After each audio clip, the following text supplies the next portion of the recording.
सद्गुरु साईनाथ महाराज की।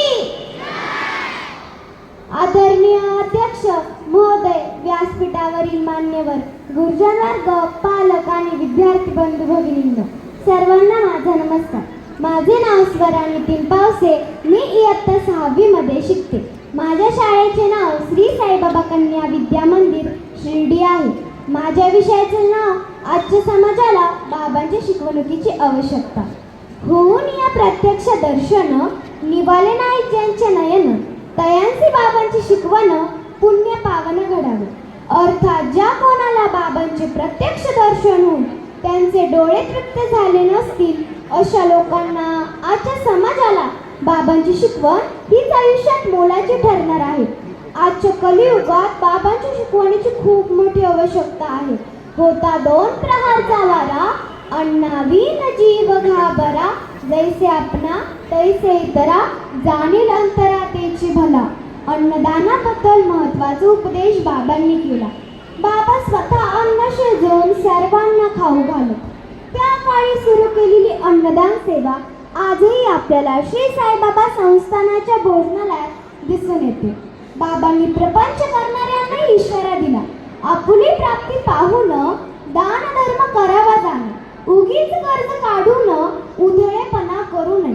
काही दिवसांमध्ये आपण बघतो की लग्न किंवा इतर समारंभ असेल तर एखादा गरीब व्यक्ती सुद्धा इंटरनेटच्या दिखाव्यामुळे कार्यक्रम अगदी कर्ज काढून थाटामाटात करतो आणि कर्जबाजारी होतो. त्यामुळे साईबाबांची शिकवण खूप गरजेची आहे. बाबा स्वतः पशुपक्ष्यांना खाऊ घालत. सर्व प्राणी मात्रांशी प्रेमाने वागावे, त्यांच्यामध्ये सुद्धा जीव असतो, असा संदेश बाबांनी दिला. पर्यावरण आणि संवर्धन. बाबा नुसते सांगायचेही नाही बरं का, ते कृतीतूनही करून दाखवायचे. त्यांनी स्वतः झाडे लावली. त्याचे उदाहरण आपल्याला लेंडी बागेत बघायला मिळते. बाबांनी रोग्यांची सेवा केली. शिर्डीत आल्यावर आजारी असणाऱ्यांना ते औषध पाणी करत व ती सेवा आजही बाबांच्या शिर्डीत अखंड सुरू आहे. बाबा नेहमी सांगायचे, कोणाची निंदा करू नये, वादावादी करू नये, कोणाची बरोबरी करू नये, नेहमी सत्य बोलावे, कोणास टोचून बोलू नये, सहन करावे. आपल्यामध्ये सहनशक्ती असेल तर समाजातील आत्महत्येचे प्रमाण कमी होईल व इतर गुन्हेही कमी होतील. आणि ही काळाची गरज आहे. बाबांची सर्वात मोठी शिकवण म्हणजे सबका मालिक एक. बाबा सर्व धर्मांचा आदर करायचे. रामनवमी असो की मोहरम, बाबांच्या अंगणात रामजन्मी व्हायचा आणि मोहरमची मिरवणूकही निघायची. शंखनाद, आरती मस्जिदीत नेहमी चालू. बाबांनी दिलेल्या शिकवणीप्रमाणे आपण जर का वागलो तर सुरू असलेला जातीभेद, दंगल, गुन्हेगारी थांबून प्रगती बरोबरीने शांतताही तितकीच निर्माण होईल.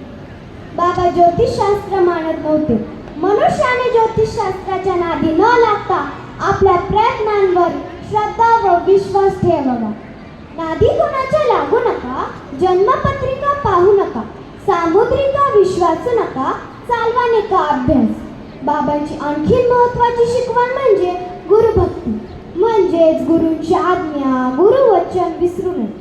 सायास आणि अभ्यास हे विद्यार्थ्यांच्या दृष्टीने खूप महत्त्वाचे आहे. पूर्वीच्या काळी गुरूंच्या आज्ञा पाळून विद्यार्थी शिक्षण घेत असे, पण सध्या गुरूंनी रागवले तर गुरूंना शिक्षा मिळते. त्यामुळे शिक्षणाचा दर्जा कमी होत आहे. सध्याचा विचार करता सर्वात मोठी शिकवण म्हणजे नेहमी आनंदी राहावे, फिकीर न करावी किंचित, सदा असावे आनंद भरीत, चिंता न करावी. उपदेश नित्य बाबांचा. श्री साईबाबा स्वतः आनंद स्वरूप होते. त्यांचा स्वभाव विनोदी होता. भक्तांना हसवण्याकरिता ते स्वतः घुंगरू बांधून नृत्य करत व ते पटवून द्यायचे की संसारात अनेक दुःख व संकट नेहमीच असतात, पण त्यात उगाच आपण रडत चिंताग्रस्त होऊन आपल्या आजारांची गाडी नका. नेहमी हसत व आनंदी राहा. आज तंत्रज्ञानाबरोबर बाबांच्या शिकवणीची तेवढीच गरज आहे. सोडून या लाख चतुराई, स्मरा निरंतर साई साई, बेडा पार होईल पायी, संदेह काही न धरावा. सोडून या लाख चतुराई, स्मरा निरंतर साई साई, बेडा पार होईल पायी, संदेह काही न धरावा. बाबांचे विचार या संपूर्ण विश्वाला कल्याणकारक ठरणार आहे.